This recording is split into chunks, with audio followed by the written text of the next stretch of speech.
back again with another video. This is Mongoose Jake, and as you can see, this is going to be Ace Tanker in the German Tier 8 Premium Lurver on Prokhorovka. Now, this is a Tier 9 battle, but of course, with the split matchmaking that they've done now, this is only 3 Tier 9s, 5 Tier 8s, and the rest being Tier 7s. So, it'll be a fairly competitive battle where I can still play a very typical frontline heavy role. Now, I actually like this map quite a bit in the Lurver because, for all intents and purposes, it's a German tank that plays like an American heavy. The turret is extremely durable. The gun mantlet is next to impenetrable for most guns, and with the gun depression that this has, which is basically comparable to the American heavies like the T-29 and T-32, T-34, and so on and so forth, you play it basically just like the hugely popular T-29, only with a much better handling gun with better penetration. And as you can see, I'm just going to roll straight down the middle of the map to the typical spot, which for years of playing this game, heavies have always went to this position here next to the railroad tracks and gotten in the dip. It allows you to cover the hill, because anybody who's sitting on top of the hill from the enemy side here, if they move from the south and head up the hill northbound, you will get mostly easy shots into their sides as they're trying to focus on the people from your team in front of them. So it also allows a crossfire as you spot targets here down below for your teammates, either in the west or those who are on your team on the hill. They can shoot down to the targets you spot while you can help cover them. So I think this is a pretty critical spot myself. Now, as you can see in chat there, we're about to lose our T-34, or T-44, because he flipped himself down in the little ravine. Somebody's trying to help him, but he's going to be gone here soon. And unfortunately, that can happen now with the physics. I've already picked up one kill on the AMX over there on the far side. Now I'm actually getting into my position. I'm spotted, and I don't know how many enemies are on the hill, so I kind of rushed the shot there. Because one thing I don't want to do is get shot in the side of the turret. The front of the turret's very durable. The side, though, is just like most turrets that aren't Russian. The side of the turret is quite a bit weaker, and people on the hill, if I'm aimed like I was aimed at the enemy lurver, he would probably bounce his shots off of me, and I most likely would have bounced the shot even if it hadn't hit the dirt. But people on the hill could easily hit me, like, say, this Lorraine. And that's why I keep pulling back. There's not artillery hardly in the game now because of, well, the enemy already took care of that for us. But here, I'm just kind of taking my time. I keep poking. I know that the lurver over there, I can spot him, which means he can spot me most likely. As long as I stay rolled back here, I'm not going to be on their radar. But as soon as I roll up, he's going to see me. Now, I for the life of me don't know what this 110 is doing. He might have seen the score at 3-7, thinking that this game's in the bag, and he decides he's just going to charge me. It doesn't work well. The lurver's over 90 tons, and he did a grand total of barely over a dozen damage. I was spotted, so I turned just in time to get my front armor angled for that T-29. At that range, he did not have much chance of hitting my lower plate, which is what he would have had to hit to penetrate. But I take another shot and landed into him, and I decide I need to get back, because there's more than just that T-29. If he pushed up, it's because he has help. He didn't push up alone. And now, as you can see, there goes the bat chat. I tried to track him, but my shot actually didn't even knock his track off. But knowing this, I'm very sure that there's more vehicles over there. That's why you see me getting in behind the dead 110 until I think that I'm off the map for now. Because it takes quite a bit of time to go dark. But the lurver's frontal plate is very strong. The lower plate is weak. So if you wonder why I keep pushing into the dead tank here and there, that's why. As long as I can keep the lower plate covered, I have a pretty good chance of bouncing the shots. And I'm still working on the idea that there's a lot of vehicles over there.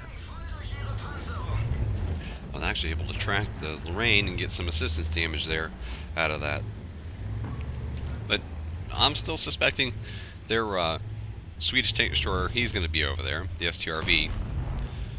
And then possibly, we haven't spotted the Type 4 or some of the other vehicles, so I am betting that they're going to be over there as well. Because I know, for some reason on my replays, the last known position isn't working, but I know the VK 4503 was over there. I'm trying to get a shot on this IS-6, but he actually gets taken down before I get my shot off. And I see also the Lowe went down. So now the scores are dead even. Which is kind of funny, because if you had noticed in the chat earlier, the SP1C was calling me a moron for being here. Although I don't know what this Tiger P is doing. But by shooting him, the Lorraine gives his position away and gets taken out, which he was one of the last ones I was worried about on the hill. Because with his autoloader, he can easily, even though I am almost full health, he can easily eat away my health very fast. And sure enough, just like I've been suspecting all along, the STRV was over in the middle of the western road. And he's moved up further now. Although he's getting very carried away. The Swedish tank destroyers do not do good at close range. I thought he was going to continue on, and I led my shot, but he stopped. Kind of threw me off there, because he is trying to move in close with the Skoda. It's not a good idea for him, because they are terrible in close combat. As you see, he's trying to kind of flail around in siege mode. There goes the Type 4 heavy. I don't know if that was a penetration or not. So I get behind the 110 again, use him as some hull down cover. And now I'm reversing, because basically now with the Skoda going, every one of the enemies that we know of is over there on the other side of the map. Well, this railroad embankment can provide me with some pretty good hull down cover. If I stayed on the other side, I would actually be more exposed. I'd be the most exposed person on the team, because there's no way they're going to spot our tank destroyer. He won't be spotted. And the artillery, he's going to be down in that little divot with bushes all around him, so the big Lowe would be the easiest to spot. So that's why I got on this side of the railroad, as I plant one shot into the Lorraine. See, I can work from some cover now. If I stayed on the other side, then the Lorraine would have had a chance to circle me, because I can't kill him in one hit, most likely. So he would have been able to circle me, and then while he's circling me, his teammates would have been able to get shots in me, because of course I'd have to try to keep my front to him. So that's why I came on this side, and as you can see, it's worked out pretty wonderfully. That's 2 shots from the Type 4, who's shooting AP out of his gun. Those would have been 600 damage per hit if I had actually taken the hits. But working from this side of the embankment gives you pretty much full coverage hull down. So if you ever get in that position, just remember, you don't have to stay on that side of the map. Just pull back over the railroad. Personally, working from the east of the railroad is, I think, more advantageous than working from the western part of the map, because you can actually defend your base if you're in a really good hull down vehicle from the other side of the railroad tracks. I kind of rushed that shot, but it was more just to keep him in cover. And you see, I had typed in chat that I was going to move this way. That way the Oods would be watching, because I knew that both of the enemies left were going to be right near the middle of the map there, at about, anywhere from D1 to F1. And of course, we have the Type 4 in front of us. And I know the Stir Amble's still going to be over to our right a little bit. And I'm sure he's going to pop up at any second. So trying to get a shot off here. And yes, I am using premium on Type 4 because it's a Type 4. And I'm not reloading to regular for the Stir Amble. He's up, so I'm going to take the kill on him. And I'm going to try to get ready to line up another shot. Even with premium, I need to be aiming my shots very well and aim for that commander's hatch. But I did get the final kill, and that's the game. And of course, that wasn't ace. As you can already see, I listed the stats there. But at the ace tanker, I got a spotter, a bruiser, a shell proof, fighter, fire for effect, and as you can see, I made over 145,000 credits. That's the gross amount. We'll go to the team score, and there, of course, is the 3,377 damage, the 5 kills, and 1,508 experience. And there's the awards once more. I was the highest by experience, but Bill the Tax Collector in his E75 was the highest in damage. Just wanted to let him have a little bit of the glory.